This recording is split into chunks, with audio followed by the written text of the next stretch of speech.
सारे देवताओं के दरवाजे पर जाकर कहना पड़ेगा कि हमारा दुख काट दो, और शंकर के मंदिर में जाकर कभी नहीं कहना पड़ेगा कि मेरा दुख काट दो। शिव के मंदिर में तो एक काम करो जो पुराने समय में माताएं करती थी, जो पुराने समय में पुरुष करते थे, जो पुराने समय में बुजुर्ग करते थे। अपने घर का एक लोटा पानी भरकर सुबह से माताएं निकलती थी, हाथ में एक छोटी सी डलिया, उसमें थोड़े से फूल बेलपत्र आदि पड़े रहते थे, एक हाथ में जल का पात्र रहता था और उसको लेकर माताएं शिव मंदिर में जाकर समर्पित करती थी। अर्थात क्या हुआ इससे? तो शिव महापुराण की कथा कहती है जब घर का जल ले जाकर हम शंकर को चढ़ाते हैं तो शंकर को हम अपने घर का एड्रेस बताकर आ जाते हैं कि ये हमारे घर का पता है। अब तुम शाम को जब निकलो भ्रमण करने के लिए, जब हमारे घर पर होते हुए चले जाना। अब कहने की जरूरत है क्या दुख कटेगा? अब भगवान को बोलना पड़ेगा कि दुख काटो? कुछ नहीं कहना, बस एड्रेस बताना। हमें भी भगवान के मंदिर में जाकर ये नहीं कहना कि तुम दुख काटो, हमें तो बस केवल एक लोटा जल लेकर जाना है और भगवान को समर्पित करना है, विनती करना है, निवेदन करना है और भगवान उसको स्वीकार कर लेगा। बस एक लोटा पानी। अब इतना सरल देव देखो कहीं मिलने वाला है क्या? सारे देवताओं के पूजन में तो सारी सामग्री चाहिए, अच्छे अच्छे वस्त्र पहनाओ, आभूषण पहनाओ, रतन पहनाओ, माणिक पहनाओ, मोती पहनाओ, ये पहनाओ, वो पहनाओ। शंकर जी को एक लोटा पानी, हर हर महादेव 3 बार। शिव जी की कथा कितनी विचित्र, वो कहते हैं अगर पानी भी नहीं है चढ़ाने के लिए, तुम्हारे घर में मान लो जल भी नहीं है, बस 3 बार ताली बजा दो, और वो भी नहीं कर सकते तो शिव मंदिर के दरवाजे पर जाकर बम बम बोले बोल दो, वो भी नहीं कर सकते तो मात्र शिखर का दर्शन कर लीजिए। शिखर दर्शनम सर्व पाप नाशनम। मात्र शिखर का दर्शन करो, उससे भी सर्व पापों का नाश हो जाता है। जल चढ़ाने का भी एक तरीका है, और शिव महापुराण की कथा कहती है कि जल जो भगवान शिव को चढ़ाया जाता है उस 3 तरह का जल शंकर को समर्पित होता है। बहुत ध्यान से सुनना आज की कथा।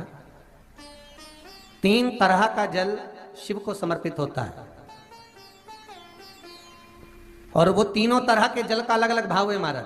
पहला जल सादा, घर से पानी लेकर गए, जल लेकर गए, शंकर को चढ़ाया, वो हमने घर का अपना एड्रेस बता दिया, भगवान शिव को जल चढ़ाकर अपने आनंद के लिए शंकर से कुछ प्राप्त कर लिया। दूसरा जल, जल के कलश में थोड़ा सा इत्र डालकर शंकर को जब समर्पित करते हैं तो महाराज घर में अगर कोई व्यक्ति बहुत रोगीला है, बहुत रोगीला, एक प्रैक्टिकल जरूर करना हो, कहीं सीवर वाला महाराज झूठ तो नहीं बोल रहा, इसलिए प्रैक्टिकल जरूर करो।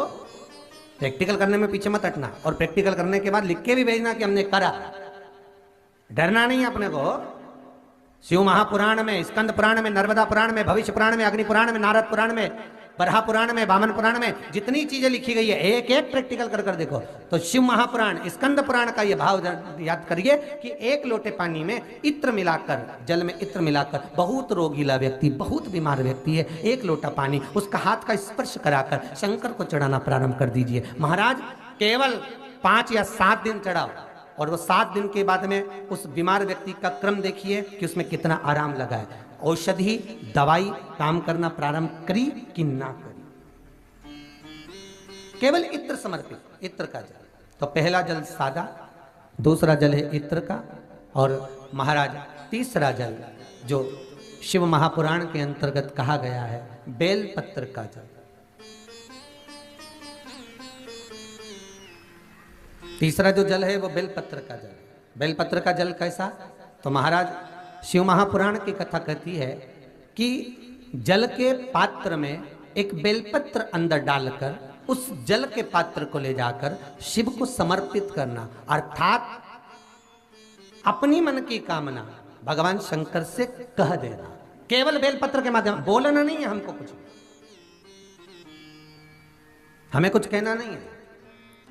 वैष्णव धर्म के अंदर, पुष्टि मार्ग के अंदर जहां जहां पर महाप्रभु जी की बैठक जी होती है, श्रीमद् वल्लभाचार्य जी की, जहां पर महाप्रभु जी की बैठक होती है वहां पर झारी जी भरी जाती है।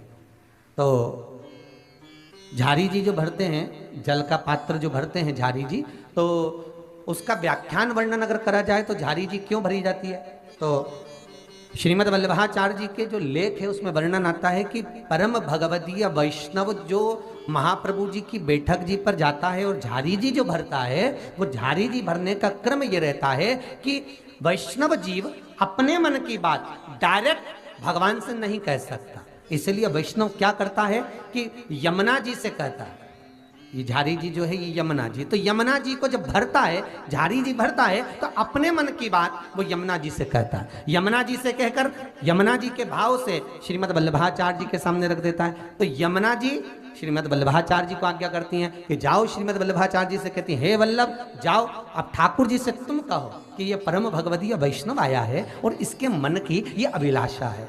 फिर वल्लभ ठाकुर जी से निवेदन करते हैं, फिर ठाकुर जी उसको स्वीकार करते हैं। अर्थात जल चढ़ाना, भगवान का स्नान कराना, भगवान के ऊपर जल का पात्र समर्पित करना, ये हमारे दिल की बात हमें भगवान को कह देना, हमें भगवान को समर्पित कर देना। अच्छा ईमानदारी से बोलो, तुम घर में रोज भगवान नहलाती हो? जितने लोग यहाँ बैठे हैं, जो टीवी के सामने बैठे हैं, वो अपने भाव से कह देना। जितने लोग यहाँ बैठे हैं, तुम घर में भगवान को रोज नहलाते हो?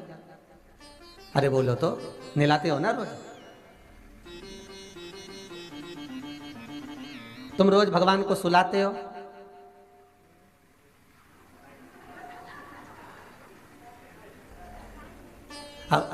आधे इधर वाले बोल दो और आधे इधर वाले बोल दो, हो कुछ तो हो ही जाएगा। अब एक बात बताओ, तुमने भगवान को सुलाया ना सुलाया वो आपके ऊपर।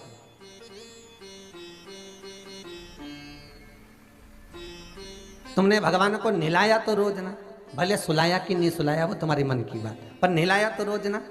अब वो नारायण, वो मेरा ठाकुर, वो मेरा लाडला, वो मेरा विश्वनाथ, वो मेरा त्रिकालदर्शी, वो मेरा कैलाशी, वो मेरी भवानी माँ, वो मेरा दत्त, वो मेरा सतगुरु, वो मेरा ठाकुर, तुम उसको रोज नहला रही हो, तो नहलाने का भाव क्या है कि हम इतने बड़े भगवान को, त्रिलोकी के नाथ को हम स्नान नहीं करा सकते? केवल थोड़ा सा जल जो समर्पित सुबह सुबह करते हैं वो जल नहीं है, हम अपने हृदय का भाव भगवान को प्रदान कर रहे हैं, हम अपने हृदय की चित्तवृत्ति का भाव भगवान को दे रहे हैं।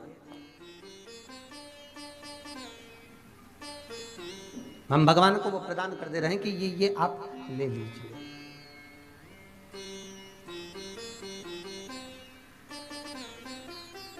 जितनी वस्तुएं, जितनी सामग्री पूजन की भगवान को चढ़ती है ना, उतनी सामग्री में कुछ ना कुछ भाव रहता है।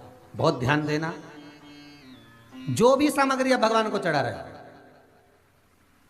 3 तरह का जल का जो व्याख्यान वर्णन किया गया। एक सादा जल जो भगवान को कहा, आपने अपना एड्रेस बता दिया, आपने अपने मन का भाव बता दिया। इत्र का जो जल चढ़ाया गया वो केवल रोग मुक्ति के लिए चढ़ाया गया। और तीसरा बेलपत्र, अगर उस जल में एक बेलपत्र भी पड़ी हुई है और वो बेलपत्र पड़ा हुआ जल आप जिस भाव से चढ़ा रहे हो, जिस कामना से चढ़ा रहे हो, शंकर वो कामना आपकी पूर्ण कर देते।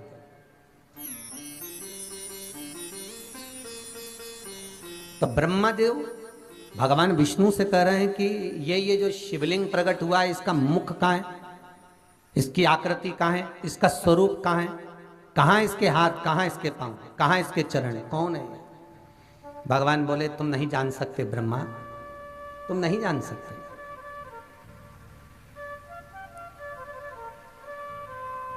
आप अपनी बात सबके सामने रख दो, आप अपनी बात सबके सामने कह दो, पर जिसमें जितना विवेक होगा उस बात को वो उतना ही पकड़ पाएगा।